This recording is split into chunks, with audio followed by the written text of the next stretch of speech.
Hello guys, welcome back in our new video. Today we are going to start our new chapter, that is reflection of light, which is a very important chapter and in our CBSE class 10th exam. So I will try it to complete before your term 1 exam so that you can prepare it well for your exam. Board के exam के point of view से ये chapter बहुत ही ज़्यादा important है, क्योंकि सबसे ज़्यादा जो क्वेश्चन होते हैं मोस्टली इसी चैप्टर से आते हैं। और इस बार तो हमारे बोर्ड के एग्ज़ाम में टर्म 1 और टर्म 2 भी है। तो टर्म 1 में रिफ्लेक्शन ऑफ लाइट है, तो मेरे हिसाब से रिफ्लेक्शन ऑफ लाइट का जिस हिसाब से मैंने एनालाइज किया है पास के क्वेश्चंस में, तो इससे सबसे ज़्यादा पेपर आने के चांसेस होते हैं। So I will try to complete before ये टर्म 1 एग्ज़ाम। हम इसे कंप्लीट करने की कोशिश करेंगे टर्म 1 के एग्ज़ाम के पहले। सो शुरू करते हैं। सो आज का टॉपिक है, हम रिफ्लेक्शन ऑफ लाइट से शुरू करेंगे। सबसे पहले ये चैप्टर बहुत ही ज़्यादा इम्पॉर्टेंट है और इस चैप्टर में बहुत सारे कॉन्सेप्ट है, तो हम एक एक कॉन्सेप्ट को क्लियर करने की कोशिश करेंगे। सबसे पहले रिफ्लेक्शन का मीन्स क्या होता है? रिफ्लेक्ट होना। रिफ्लेक्शन का मीनिंग होता है रिफ्लेक्ट होना लाइट का। लाइट हम सबको पता है क्या चीज़ है। लाइट जब रिफ्लेक्ट होती है उसे क्या कहते हैं? Reflection of light. Light reflect कैसे होती है? जब वो किसी थिंग से टकराती है तो वो कैसे, किस पाथवे से जाती है और किस मीडियम से पास होती है, हम इन सब चीज़ का एनालाइज करते हैं इस चैप्टर में। सबसे पहले हमारे जो टॉपिक होता है वो यही होता है कि लाइट क्या चीज़ है और लाइट आती कहाँ से है। सबसे पहले हमें पता ही है, sun is a main source of light. Sun ही सबसे ज़्यादा मेन सोर्स ऑफ लाइट है। हमारी धरती पे जो भी लाइट आती है सबसे बड़ा सोर्स उसका सन ही है। और सन जो लाइट होते हैं उसके दो सोर्स होते हैं, एक नेचुरल होते हैं, एक आर्टिफिशियल होते हैं। आर्टिफिशियल सोर्स तो हमें पता है, जैसे अपनी ट्यूबलाइट होगी, बल्ब हो गया, ये सारे क्या है? आर्टिफिशियल है। और नेचुरल क्या हो गया? जैसे सन हो गया, ये क्या है? नेचुरल सोर्स ऑफ लाइट है। उसके बाद अगर हमारे प्लैनेट्स की बात करें तो कुछ प्लैनेट्स के पास तो खुद की अपनी लाइट होती है, लेकिन कुछ प्लैनेट्स के पास खुद की लाइट नहीं होती। फॉर एग्जाम्पल मून की खुद की लाइट नहीं होती, इसलिए वो क्या है? उसकी खुद की लाइट नहीं होती। उसे सन है, उसकी खुद की लाइट होती है। इसमें हमें तभी पता होता है कि रात को हमें मून दिखाई देता है, सुबह को मून नहीं दिखाई देता। होता तो सुबह के टाइम भी है, बट वो सुबह दिखाई इसलिए नहीं देता क्योंकि सन की इतनी ज़्यादा रोशनी होती है अभी, जिसके कारण मून की खुद की लाइट नहीं होती, इसलिए वो हमें दिन के टाइम दिख नहीं पाता। उसके बाद हमारे पास आता है स्पीड ऑफ लाइट। लाइट की कितनी स्पीड होती है वो हम सभी को पता है, 3 × 10⁸ मीटर पर सेकेंड होता है, जो कि बहुत ही ज़्यादा इंपॉर्टेंट है और इसे हमें याद करना पड़ेगा, क्योंकि मोस्टली न्यूमेरिकल्स में आगे हम जब करते हैं तो स्पीड ऑफ लाइट हमें पता होनी चाहिए, तभी हम न्यूमेरिकल सॉल्व कर पाएंगे। और स्पीड ऑफ लाइट क्या है? 3 × 10⁸, यानी कि एक सेकंड में वो कितना डिस्टेंस कवर करती है? 3 × 10⁸ मीटर। सन क्या करती है? सन की जो लाइट है वो 3 × 10⁸ मीटर क्या करती है? कवर करती है एक सेकंड में। उसके बाद लाइट के ड्यूअल नेचर होता है, उसका पार्टिकल नेचर भी होता है और वेव नेचर भी होता है। उसका पार्टिकल नेचर भी होता है, वेव नेचर भी होता है। इसलिए जब हम हायर क्लासेस में जाएंगे, अभी तो हम उसका सिर्फ पार्टिकल नेचर पढ़ेंगे, लेकिन जब हम हायर क्लासेस में जाते हैं तो उसके बाद उसका वेव नेचर भी आता है। फिर वो वेव की तरह भी ट्रैवल कर सकती है और पार्टिकल की तरह स्ट्रेट लाइन में भी ट्रैवल कर सकते हैं। वेव की तरह क्या करती है? ऊपर नीचे इस फॉर्म में भी ट्रैवल करते हैं, और पार्टिकल की तरह स्ट्रेट लाइन भी ट्रैवल करते हैं, जो हम हायर क्लासेस में जाके रीड करेंगे। अभी हम सिर्फ उसका पार्टिकल नेचर रिवाइज करेंगे। उसके बाद कुछ रूल्स होते हैं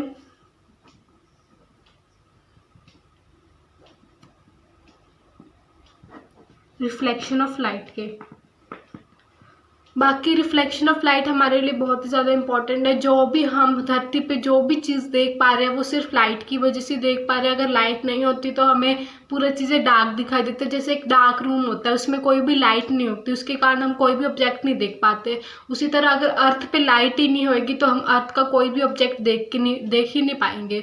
उसके कारण बाकी जो इमेजेस बनती है वो लाइट की मदद से ही बनती है। जो भी हम अपनी इमेज देखते हैं, मिरर में देखते हैं, वो सारी किसी की वजह से बनती है, लाइट। जब टू लाइट रेज आपस में क्या करते हैं? मीट करते हैं, उसके बाद ही इमेज फॉर्म हो पाती है। मैक्सिमम इमेज बनने के लिए 2 लाइट रेज होनी बहुत ज़रूरी होते हैं। जब भी दो लाइट रेज आपस में जहाँ आके मीट करती है वहीं पे आके ही क्या बनती है, इमेज बनती है। उसके बाद रिफ्लेक्शन ऑफ लाइट के कुछ पॉइंट्स है जो हमें रिवाइज करने पड़ेंगे। सबसे पहले एंगल ऑफ इंसिडेंस क्या होता है। एंगल ऑफ इंसिडेंस में हम ये बात करते हैं, मान लो हमारे पास ये वॉल है बनी हुई और यहाँ से एक लाइट रे आ रही है। लाइट रे जब हम इसका परपेंडिकुलर बनाएंगे तो जो लाइट रे है वो उसके परपेंडिकुलर के साथ जितना एंगल बनाते हैं उसे एंगल ऑफ इंसिडेंट कहते हैं। Light the angle formed by light ray perpendicular to the surface is called as angle of incidence. Angle of incidence क्या होता है, लाइट रे जब किसी भी ऑब्जेक्ट पे पड़ती है तो उसके परपेंडिकुलर जब लाइन लगाते हैं उसके साथ जो एंगल बनता है वो क्या कहता है, एंगल ऑफ इंसिडेंट होता है। एंगल ऑफ इंसिडेंट मतलब वो एंगल जहां पर आकर लाइट फॉल करती है उसे क्या कहते हैं, एंगल ऑफ इंसिडेंस। उसके बाद होता है एंगल ऑफ रिफ्लेक्शन। हमें इसके वर्ड से पता लग रहा है, एंगल ऑफ रिफ्लेक्शन मतलब वो एंगल जिससे लाइट रिफ्लेक्ट होकर वापस जाती है उसे क्या कहते हैं, एंगल ऑफ रिफ्लेक्शन कहते हैं। अब यहाँ पे लाइट आके टकरा के उसके बाद यहाँ से क्या करेगी, वापस जाएगी, तो उसके परपेंडिकुलर के साथ जो एंगल बनाता है उसे क्या कहते हैं, एंगल ऑफ रिफ्लेक्शन। उसके परपेंडिकुलर के साथ लाइट ने जो एंगल बनाया उसे क्या कहते हैं, एंगल ऑफ रिफ्लेक्शन। और एंगल ऑफ इंसिडेंट हो गया, एंगल ऑफ रिफ्लेक्शन हो गया। तो इसका सबसे पहला रूल क्या होता है, angle of incidence always equal to angle of reflection. Angle of incidence हमेशा एंगल ऑफ रिफ्लेक्शन के इक्वल होती है। अगर एंगल ऑफ इंसिडेंस 60 डिग्री है तो एंगल ऑफ रिफ्लेक्शन भी 60 डिग्री ही होगा।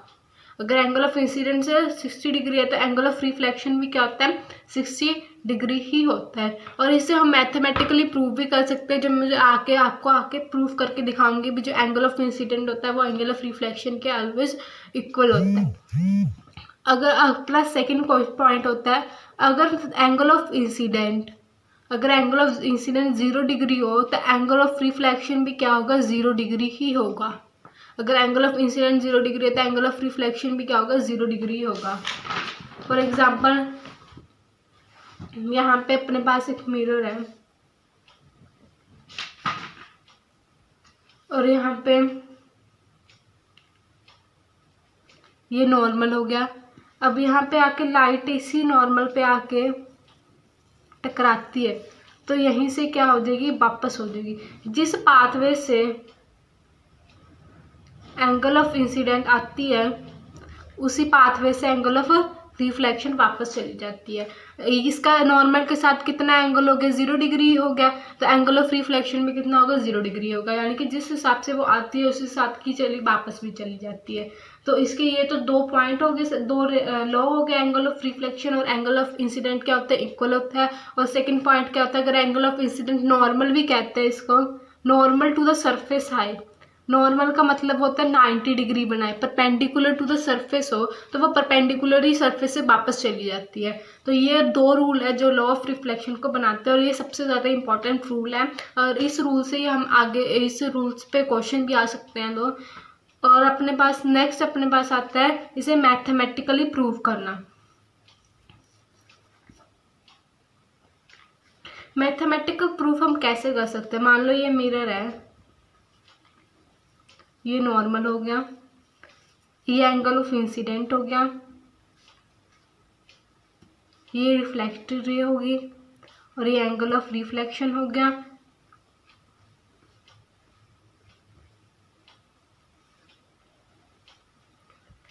हमने एक ट्रायंगल फॉर्म बना लिया, ए बी सी और डी, ठीक है। अब इन triangle A B C and triangle B C D, इन दोनों ट्रायंगल पे देखेंगे। अब इन ट्रायंगल में जो सी बी है वो तो दोनों में क्या हो गया, कॉमन हो गया। और ये क्या हो गया, 90 डिग्री हो गया, ये भी क्या हो गया, 90 डिग्री हो गया। तो एंगल सी कितने का, एंगल सी कितना हो गया, 90 डिग्री हो गया। और BC दोनों में क्या, BC दोनों में कॉमन हो गया, ये दोनों क्या बना रहे 90 डिग्री हो गया, और AC किसके इक्वल हो गया, CD के इक्वल हो गया। ठीक है, हमने लेट कर लिया AC is equal to CD। या फिर अगर हम AC is equal to CD को नहीं भी लेके चलते तो ये दोनों हो गए, तो angle I is equal to angle R हो गए बाय CP CT। तो angle I is equal to angle R हो गया बाय CP CT। तो अपने पास ये मैथमेटिकल प्रूफ भी हो गया। अभी जो एंगल ऑफ इंसिडेंट होता है वो एंगल ऑफ रिफ्लेक्शन के हमेशा इक्वल होता है। तो ये तो अपने पास दो रूल्स हो गए, angle of incident is always equal to angle of reflection, और एंगल ऑफ इंसिडेंट अगर नॉर्मल टू द सरफेस हो, परपेंडिकुलर टू द सरफेस हो, तो एंगल ऑफ रिफ्लेक्शन भी परपेंडिकुलर टू द सरफेस ही होगा। नेक्स्ट हम अपने पास करेंगे प्लेन मिरर। प्लेन मिरर क्या होता है, जो हमारे घर में मोस्टली यूज होता है उसे प्लेन मिरर ही कहते हैं, जिसमें हम उस पर तैयार होता है उसे प्लेन मिरर ही कहते हैं। और प्लेन मिरर हमें लगता है हमेशा रियल इमेज बनाते हैं, but plane mirror real image नहीं, वर्चुअल इमेज बनाते हैं। प्लेन मिरर हमेशा वर्चुअल इमेज बनाता है, वो रियल इमेज नहीं होता है। पहली बात तो ये होता है रियल इमेज क्या होती है और वर्चुअल इमेज क्या होती है।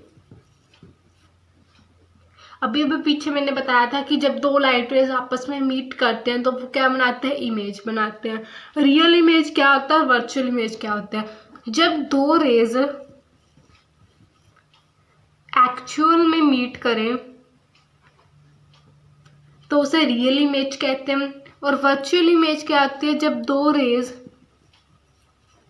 वर्चुअली मीट करें, मीट तो नहीं करती बट हाँ हम उसे मीट करवा देते हैं, इमेजिनरी होती है, भी जाके यहाँ पे मीट करते हैं, तो उसे क्या कहते हैं, वर्चुअल इमेज में कहते हैं।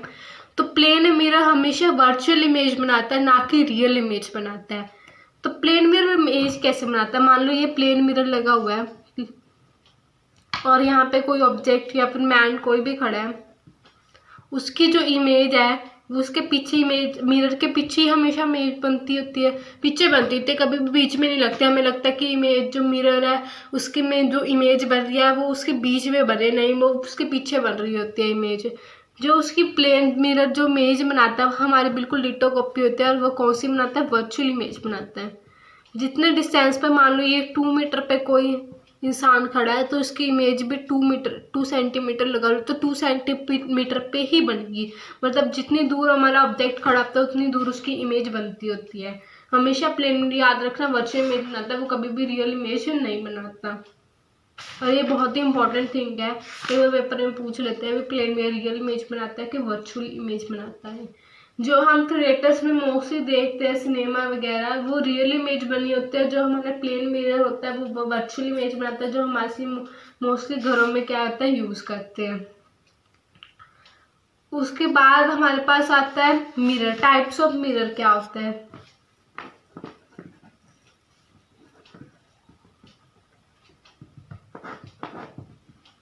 मिरर क्या होता है, 2 टाइप के होते हैं। एक कनकेव मिरर होता है, एक कन्वेक्स मिरर होता है। ये स्फेरिकल मिरर होते हैं।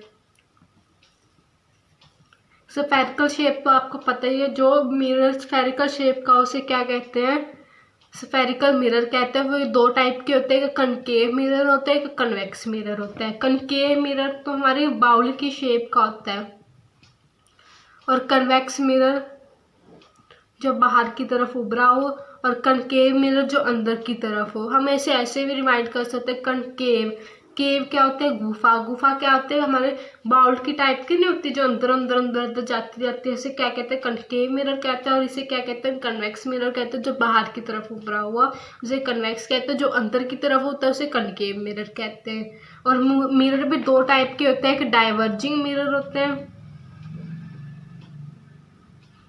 और एक कन्वर्जिंग मिरर होते हैं। डाइवर्जिंग का मतलब होता है फैलना, और कन्वर्ज का मतलब होता है इकट्ठा करना। जो मिरर इमेज को फैला देता है उसे डाइवर्जिंग मिरर कहते हैं, और जो मिरर जो रेज को इकट्ठा करता है उसे क्या कहते हैं, कन्वर्जिंग मिरर कहते हैं। इमेज को इकट्ठा करना और फैलाने का मतलब क्या होता है, मान लो अपने पास एक सरफेस दी हुई है, यहाँ से लाइट रेज आई और उसे इधर उधर फैला दिया, इसे तो क्या कहते हैं, डाइवर्जेंस। और कन्वर्स का मतलब होता है इकट्ठा करना, एक जगह इकट्ठा कर दिया। अब जो कनकेव मिरर होता है वो कन्वर्जिंग मिरर होता है, वो लाइट रेस को क्या करता है, इकट्ठा करता है। और जो कन्वेक्स मिरर होता है वो डाइवर्जिंग होता है, लाइट रेस को फैला देता है दूर दूर तक, उसे क्या कहते हैं, डाइवर्जिंग मिरर। और कनकेव को क्या कहते हैं, कन्वर्जिंग मिरर भी कहते हैं। उसके बाद हम देखेंगे भी कनकेव और कन्वर्जिंग मिरर, कनकेव और कन्वेक्स मिरर बनते कैसे हैं। सबसे पहले मान लो हमने एक ग्लास का ये स्फेरिकल शेप ले लिया,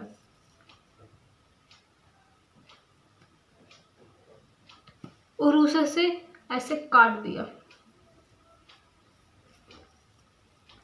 जो ये मिरर बच जाता है इसे क्या कहते हैं, कनकेव मिरर। इसकी पॉलिशिंग बाहर की साइड होती है, उसे क्या कहते हैं, कनकेव मिरर कहते हैं। और मान लो हमने ले लिया ऐसा और इसे यहाँ से काट दिया ऐसे, और इसकी पॉलिशिंग अंदर की साइड कर दी ऐसे,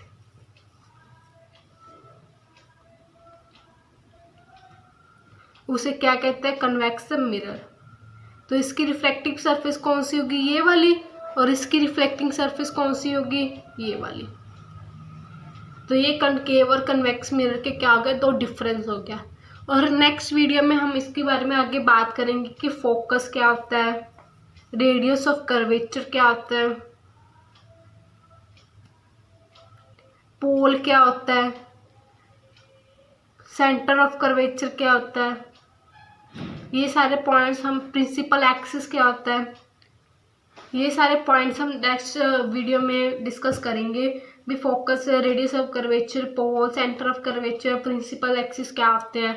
और टिल देन हमने अभी तक जितने भी सारा पीछे किया है थ्योरी पार्ट, उसमें से न्यूमेरिकल पार्ट तो नहीं इतना आता, लेकिन हाँ ये सब चीज़ें बहुत ही इंपॉर्टेंट है, क्योंकि यही बेस होता है। आगे इसी के जाके हम न्यूमेरिकल वगैरह सॉल्व करेंगे, मिरर के न्यूमेरिकल होंगे। अब तो हम मिरर के बारे ही डिस्कस कर रहे थे। टिल देन आप इसे रिवाइज करिए, और नेक्स्ट पार्ट में हम आगे डिस्कस करेंगे। आप वीडियो को लाइक करना, शेयर करना और सब्सक्राइब करना। Thank you very much.